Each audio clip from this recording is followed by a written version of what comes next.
கருப்பொருளே சபரிமாமலை நிலையனே ஐயப்பா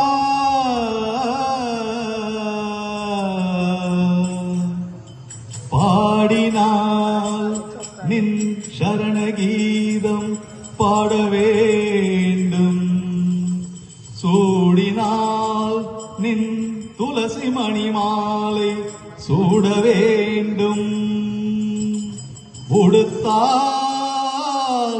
நீலாடிதனை உடுக்க வேண்டும், ஏறினால் சபரிமாமலை ஏற வேண்டும், சுமந்தால் இருமுடிதனையே சுமக்க வேண்டும், உன்னிருமுடிதனையே சுமக்க முடியாமல் நின் பக்தர்கள் கதறுகின்ற நேரத்தில்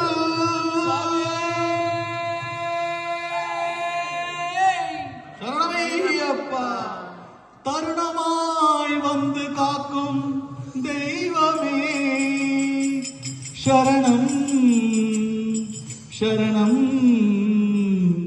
சரணம்.